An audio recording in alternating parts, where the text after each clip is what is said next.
The night I discovered the truth, the world didn't end with an explosion. It collapsed quietly, like a structure whose foundations had been rotting for years, while I pretended not to notice. My ex-wife stood in front of me, her hands folded over the curve of her pregnant belly. I remember thinking how beautiful she looked, how much hope I had pinned to that tiny life growing inside her, and how in a matter of minutes, all of it would be ripped away. She had been distant for months, softly, subtly, her smile shorter, her hugs distracted, her excuses too clean, too rehearsed. But I ignored every sign because love makes fools out of logical men. It blinds us into believing everything is fine, even when the truth is screaming just beneath the surface. My brother's name lit up her phone screen. Again, the golden child, my parents' pride, their trophy, the son who could do no wrong. I hadn't spoken to him in years, not since I walked out of that house at 18 after a lifetime of being treated like I was the extra child they never ordered. But last year he reached out, claiming he wanted peace, a reunion. Loneliness mixed with foolish hope convinced me to give him and them a chance. I should have known better. I should have known that the universe doesn't rewrite certain stories. It just repeats them until you learn. His visits became frequent after my wife's pregnancy was announced. At first, I tried to tell myself he was just excited to be an uncle. But then he started touching her stomach, speaking to the unborn baby like it was his right. She kept telling me it wasn't a big deal, but her eyes always darted away. That night, while she slept, I unlocked her phone. I shouldn't have needed to. A marriage should be built on trust. But instinct dragged my hand across the screen, and the messages told me everything I already feared. They had been together for months. The baby was his, and they planned to reveal the affair after the birth, after I spent months loving a child that wasn't even mine, so she could divorce me and live off my child support while playing happy family with him. In that moment, I didn't feel rage, not even heartbreak. I felt numb, cold, like every part of me shut down all at once. The next morning, I confronted her. At first, she lied. Of course she lied, but eventually the truth crawled out of her in pieces. She didn't even apologize. She didn't cry. She just looked defeated, annoyed that her plan had fallen apart sooner than expected. My marriage ended in silence. No screams, no broken furniture, no theatrics. Just a man watching the life he built crumble because the people he loved decided he wasn't worth loyalty. My parents naturally supported them both. They always had. It didn't matter that she had cheated. It didn't matter that the child wasn't mine. What mattered was that their perfect son was happy. They told me I should be happy too, that I was overreacting, that love was complicated, and I should understand. Understand?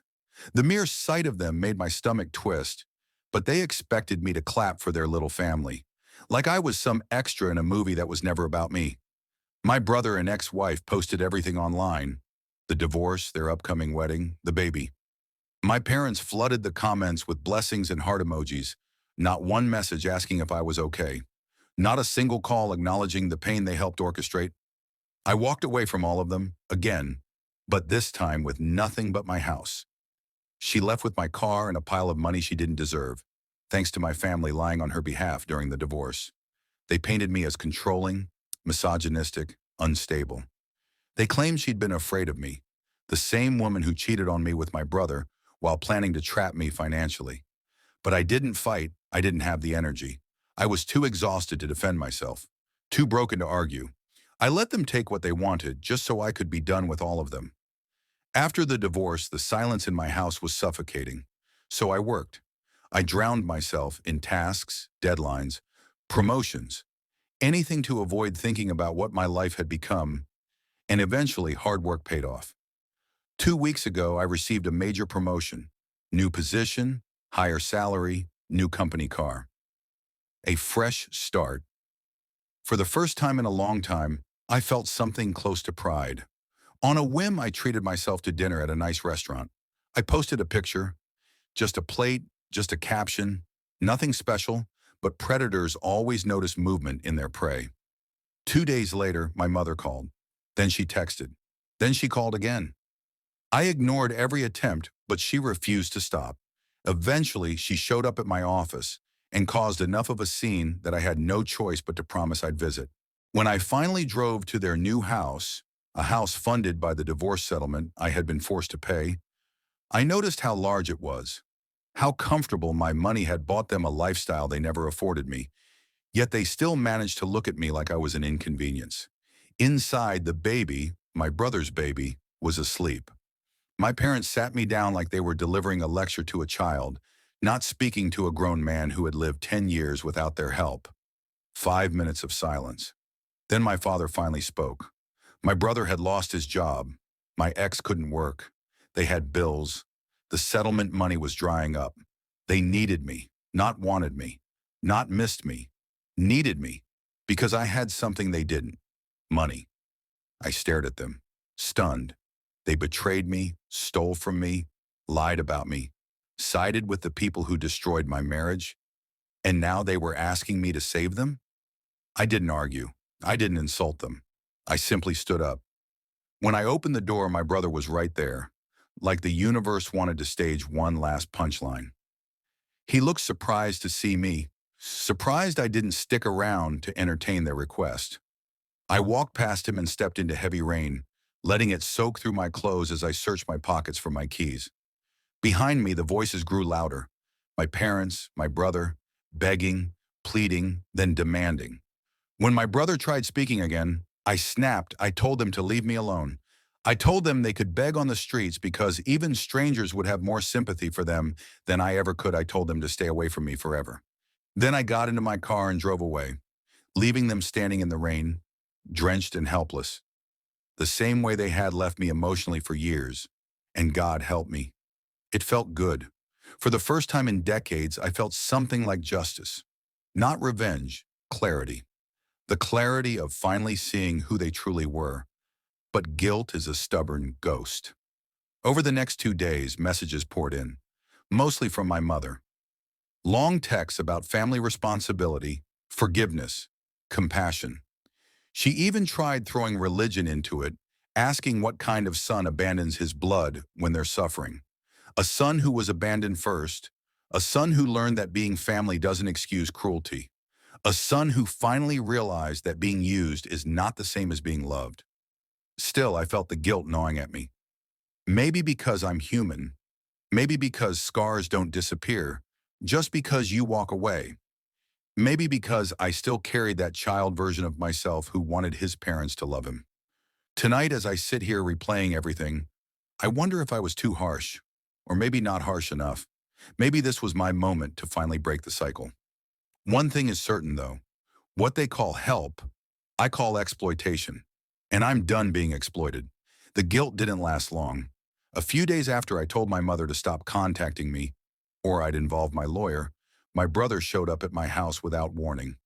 No text, no call, just the sound of his entitled fist pounding on my door like he owned the place.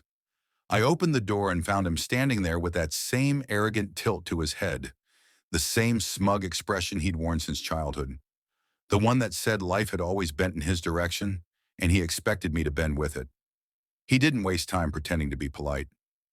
"I feel bad about how things were when we were kids," he began, like he was offering some grand apology.